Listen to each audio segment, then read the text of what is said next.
ये इसे ट्रिक से कैसे याद करते हैं, तो इसका ट्रिक है, देखिए बात ऐसा है कि एक 18 वर्ष का लड़का जो है, मात्र 18 वर्ष का है, जो 99 के चक्कर में पकड़ा गया, और 99 के चक्कर में जब पकड़ा गया तो वो अपना गर्लफ्रेंड से क्या कहता है कि अगर जीवन रहा, अगर हमारा जीवन रहा तो फिर आनंद, जीवानंद आ रहा है, तो फिर वो कह रहा है कि आनंद जो लेने हम आनंद लेने लौट करके आऊँगा। तो इस प्रकार लौटकर आऊँगा के जो है कवि हो गया जीवानंद दास, और जिनका जन्म हुआ था 1899। ये 18 वर्ष का था, अब पड़ गया 99 के चक्कर में, पकड़ा गया। तो इस प्रकार हम लोग इनका जन्म 1899 याद रख सकते हैं।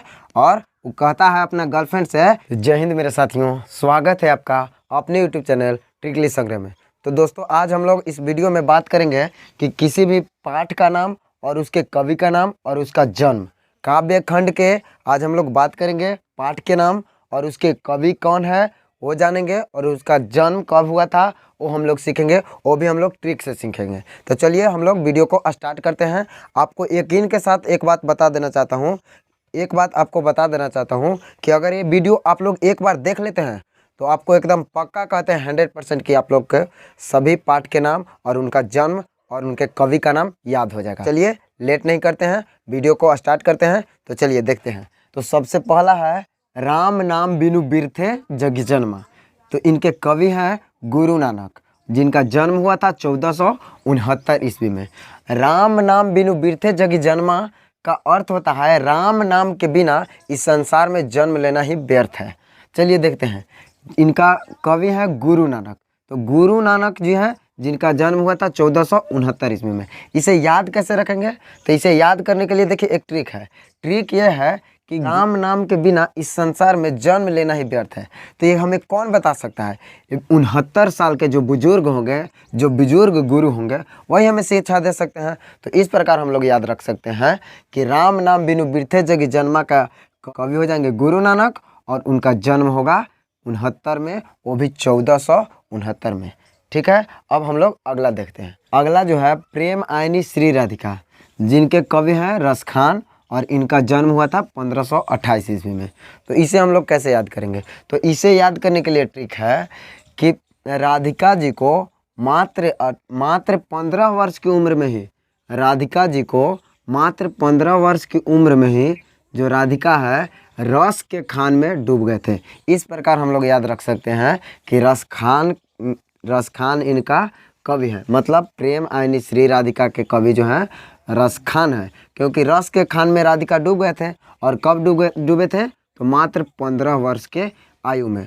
और 15 वर्ष की आयु में डूबे थे, वो भी 28 दिन के लिए ही, 28 दिन के लिए ही जो है राधिका जी प्रेम में डूबे थे। प्रेम आयनी श्री राधिका हो गया इसलिए, और इनका कवि जो हो गए रसखान हो गए। और कितना दिन के लिए डूबे थे, तो मात्र 28 दिन के लिए ही डूबे थे। तो 15 वर्ष की उम्र में 28 दिन के लिए प्रेम के रस में डूब गए थे राधिका जी, इसलिए इसका जो है जन्म, रसखान का जन्म हो गया 1528 में। क्योंकि 15 वर्ष की उम्र में 28 दिन तक के लिए प्रेम के रस में जो है राधिका जी डूब गए थे, प्रेम के रस के खान में डूब गए थे। तो इस प्रकार प्रेम आयनी श्री राधिका के कवि हो गए रसखान, और उनका जन्म हो गया 1528 ईस्वी में। चलिए अब हम लोग अगला देखते हैं। अगला है अति सुधो स्नेह का मार्ग है। अति सुधो स्नेह का मार्ग है, जिनके कवि हैं घनानंद जी, और जिनका जन्म हुआ था 1689 ईस्वी में। तो इसे हम लोग कैसे याद करेंगे, चलिए देखते हैं। तो यहाँ सुधो आ रहा है, सुधो यहाँ हम लोग सुधा से रिलेट करेंगे।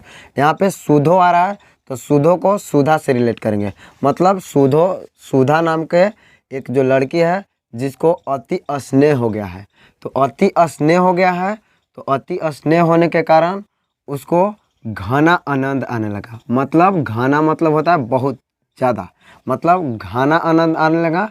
जब उसको सुधा नाम के लड़के को अति स्नेह हो गया तो उसको घना आनंद आने लगा, मतलब बहुत ज़्यादा आनंद आने लगा। और इतना आनंद आने लगा कि वो जो है मात्र 16 वर्ष की उम्र में ही नवासी के चक्कर में पड़ गई। मतलब मात्र 16 वर्ष की उम्र में ही सुधा 16 वर्ष की उम्र में 1689 के चक्कर में पड़ गई। इस प्रकार हम लोग याद रख सकते हैं कि 1689 में घनानंद का जन्म हुआ था। यानी कि अति सुधो स्नेह का मार्ग है कि कवि हैं घनानंद, क्योंकि सुधा को जो है घना आनंद आने लगा था, और घना आनंद आने लगा वो भी 16 वर्ष की उम्र में जो है 89 के चक्कर में पड़ गए। तो इस प्रकार हम लोग इसे याद रख सकते हैं। तो चलिए अगला देखते हैं। अगला है स्वदेशी। तो स्वदेशी के कवि जो हैं प्रेमघन हैं, और इनका जन्म हुआ था 1855 ईस्वी में। तो इसे हम लोग कैसे याद करेंगे, चलिए जानते हैं। तो इसे याद करने के लिए ट्रिक है कि स्वदेशी, स्व का मतलब होता है अपना, तो अपना देश का ही एक स्वदेशी नाम के एक लड़का था जिसको प्रेम जो हो गया था घना हो गया था अपना ही देश से।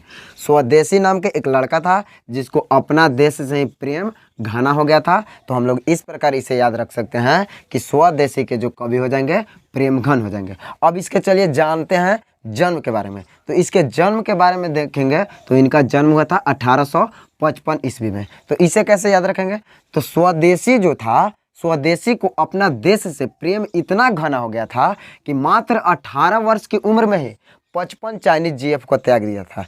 तो इस प्रकार हम लोग याद रख सकते हैं कि 1855 ईस्वी में इसका जन्म हुआ था, क्योंकि 18 वर्ष की उम्र में ही इन्होंने 55 जीएफ को त्याग दिया था, जो कि आजकल के लिए बहुत मुश्किल काम है। लेकिन आजकल के सब स्टूडेंट इस सब लोगों का कहेगा कि my wife is my life. लेकिन इस स्वदेशी जो था, स्वदेशी इतना अपने देश से प्रेम घना करता था कि मात्र 18 वर्ष की उम्र में ही 55 जीएफ को त्याग दिया, वो भी चाइनीज जीएफ को। मात्र 18 वर्ष की उम्र में ही 55 चाइनीज जीएफ को त्याग दिया था।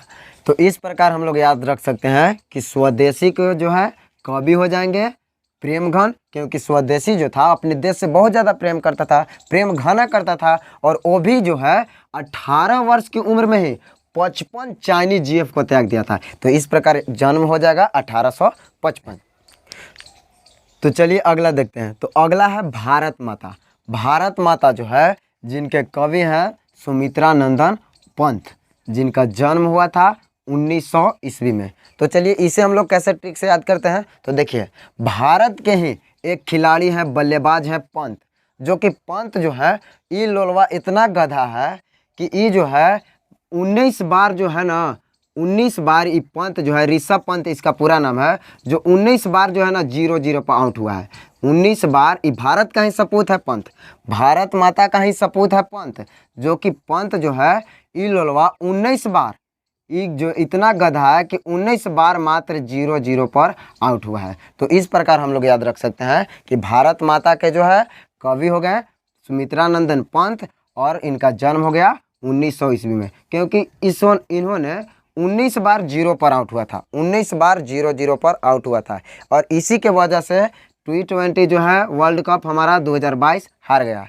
तो इस प्रकार हम लोग याद रख सकते हैं कि भारत माता के जो है सुमित्रा नंदन पंत हो जाएंगे कवि, और इनका जन्म हो जाएगा 1900 ईस्वी में। अगर आप लोग के ऐसे नहीं याद होता है कि भारत माता के कवि हैं सुमित्रा नंदन पंत और उनका जन्म हुआ था 1900 ईस्वी में, तो चलिए इसके लिए हम लोग एक और ट्रिक जानते हैं। भारत माता के ही एक सपुत्र है पंत नाम के लड़का, ई लोलवा जो है सुमित्रावा के चक्कर में 19 बार 0-0 नंबर लाया है मैट्रिक में। तो इस प्रकार हम लोग याद कर सकते हैं। तो इस प्रकार हम लोग याद कर सकते हैं कि भारत माता के जो है कवि हो जाएंगे सुमित्रा नंदन पंत, क्योंकि जो पंतवा जो है सुमित्रावा के चक्कर में 19 बार 0-0 लाया है। तो 19 बार 0-0 लाया है, तो इस प्रकार हो जाएगा इसका जन्म 1900 ईस्वी में। तो चलिए अब हम लोग अगला देखते हैं। अगला है जनतंत्र का जन्म।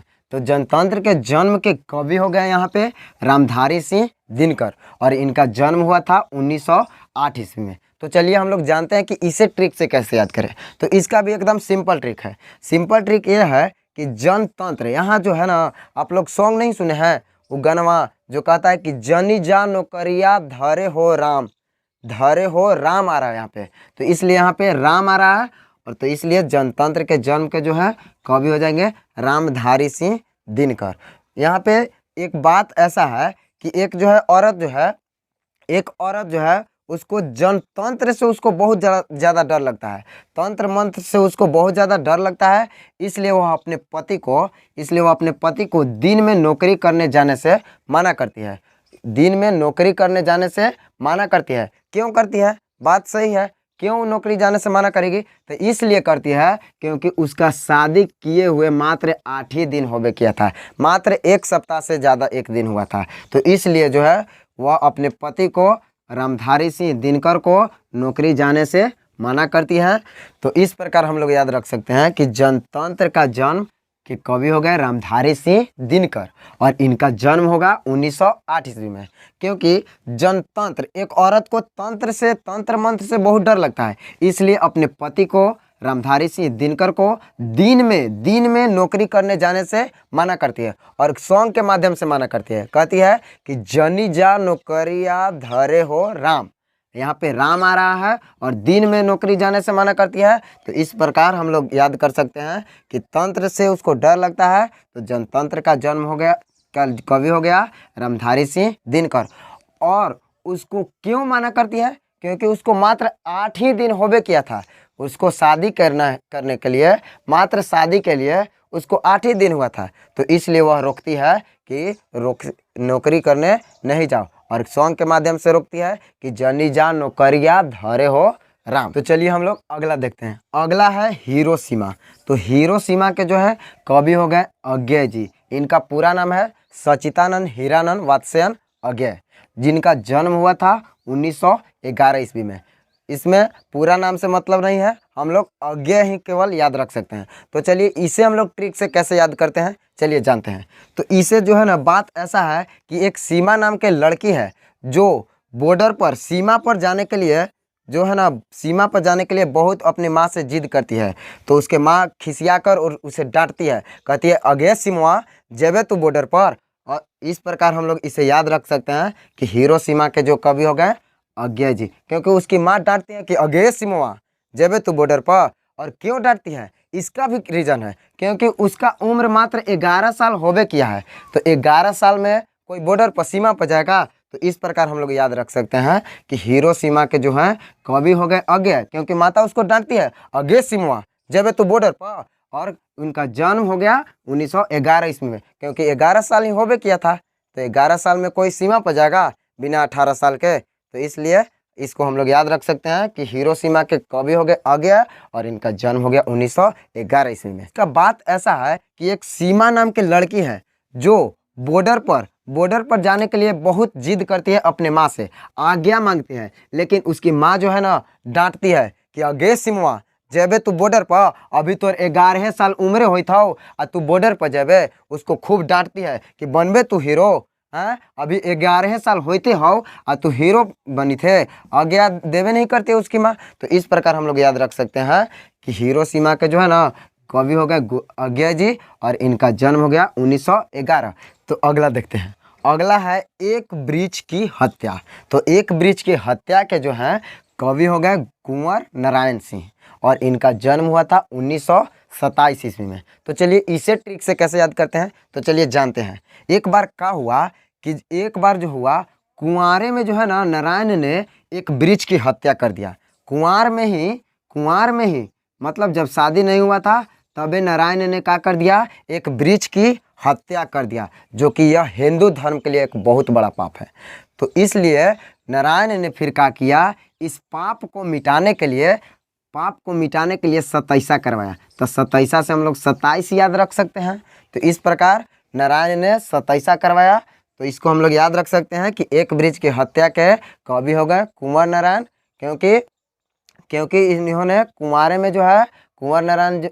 में जो है नारायण ने क्या किया कि एक वृक्ष का हत्या कर दिया, जो कि एक बहुत बड़ा ये पाप है। तो पाप को मिटाने के लिए ही 27 करवाया। तो 27 करवा के रुका नहीं, 27 करवा के फिर गंगा नहाया। तो इस प्रकार हम लोग एक वृक्ष की हत्या के याद रख सकते हैं कि कवि हो गए कुंवर नारायण, क्योंकि इन्होंने, नारायण ने जो है कुंवारे में एक वृक्ष की हत्या कर दिया था, और इसलिए इसका कवि हो गए कुंवर नारायण। और इनके जन्म की अगर बात करें तो इसी पाप को, जो हत्या किए वृक्ष को, तो इसी पाप को मिटाने के लिए उन्होंने सतैसा करवाया और सतैसा करवा के क्या किया, गंगा में स्नान किया। तो इस प्रकार हम लोग याद रख सकते हैं कि 1927 ईस्वी में कुंवर नारायण का जन्म हुआ था, क्योंकि इन्होंने 1927 ईस्वी में जन्म हुआ था क्योंकि इन्होंने सतैसा करवाया। तो इसलिए हम लोग याद रख सकते हैं कि कुंवर नारायण का जन्म 1927 ईस्वी में, सतैसा करवा के रुके नहीं, गंगा में स्नान किए। ढेर स्टूडेंट को तो याद आ गया होगा कुंवारे में गंगा नहैले वाला सॉन्गवा। तो ठीक है, आगे देखते हैं अगला। तो अगला देखते हैं, अगला है हमारी नींद। हमारी नींद के जो कवि हो गए बीरेन डंगवाल, और इनका जन्म हुआ था 1947 ईस्वी में। तो देखिए इसका ट्रिक क्या है याद करने का। तो देखिए बात ऐसा है कि जब हमारा देश आज़ादी के कगार पर था, यानी कि जब हमारा देश 1947 के करीब पहुंचा था, अगस्त 1947 ईस्वी में जो है सभी वीरवन के, वीर लोगन के, वीरवन के सभी को बहुत नींद आता था। हमारी नींद यानी कि बहुत ज़्यादा नींद आता था उन लोगों को, लेकिन उन्होंने इस नींद को ठुकराया और उसने बोला कि हम नींद की ज़रूरत नहीं है, हमें आज़ादी की ज़रूरत है। इसलिए उस वीरवन ने क्या किया, 1947 ईस्वी में अपना देश को आज़ाद कराया। तो हम लोग इसे याद रख सकते हैं कि हमारी नींद के जो कवि हो गए बीरेन डंगवाल। हमारी नींद के जो कवि हो गए बीरेन डंगवाल, क्योंकि नींद बीरवन के आता था, बीरवन के जो है नींद बहुत आता था, लेकिन उनको का नाम था कि 1947 ईस्वी में हमारा देश आज़ाद होना ही चाहिए। तो इस प्रकार हमारी नींद के जो है कवि हो गए बीरेन डंगवाल, और जिनका जन्म हो गया 1947 में, क्योंकि उस समय बीरवन के कहनाम था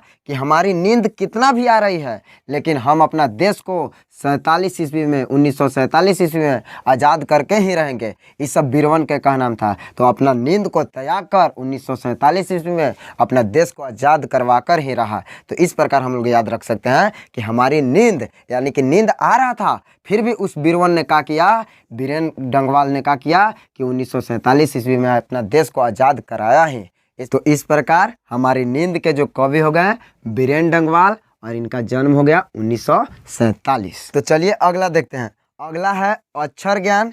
अक्षर ज्ञान के जो है कवि हो गए अनामिका जी हो गए।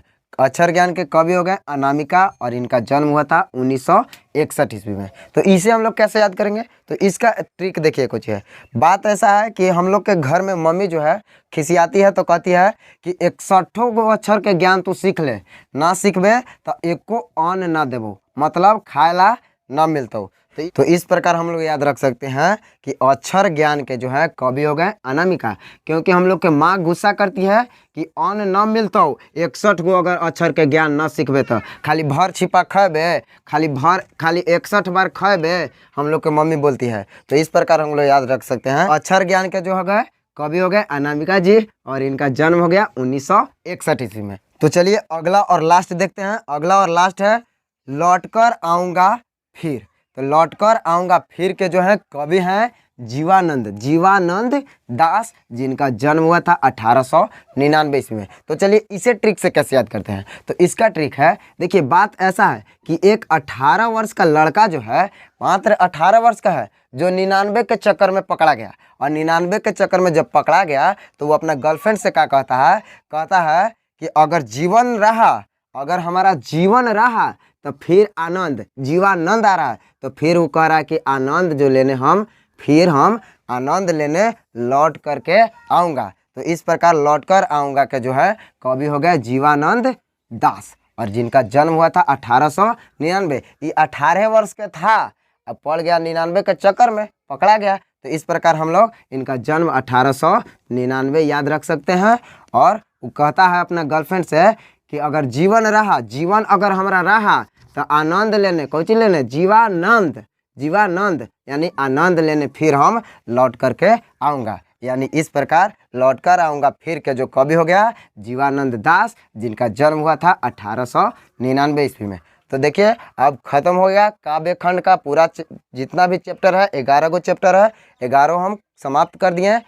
तो इसे आप लोग याद रखिएगा, क्योंकि यह क्वेश्चन बहुते बार, ये सब जो है ना बहुते बार कंपटीशन में भी पूछ चुका है। यह केवल बिहार बोर्ड के लिए ही नहीं है, यह कंपटीशन में भी पूछ चुका है बहुते बार। जैसे हो गया हिरोशिमा, ये अज्ञा जिनका कवि है बहुते बार पूछ चुका है कि हिरोशिमा के कवि कौन है, आगे हो गए, इनका जन्म भी पूछ चुका है बहुत बार, तो आप लोग इसे हमेशा के लिए याद रखिएगा। तो अब हम लोग आगे, अगर आपको अच्छा वीडियो लगा है, वीडियो पसंद आया है, तो वीडियो को लाइक कीजिए और सब्सक्राइब करने के लिए कभी नहीं भूलिए।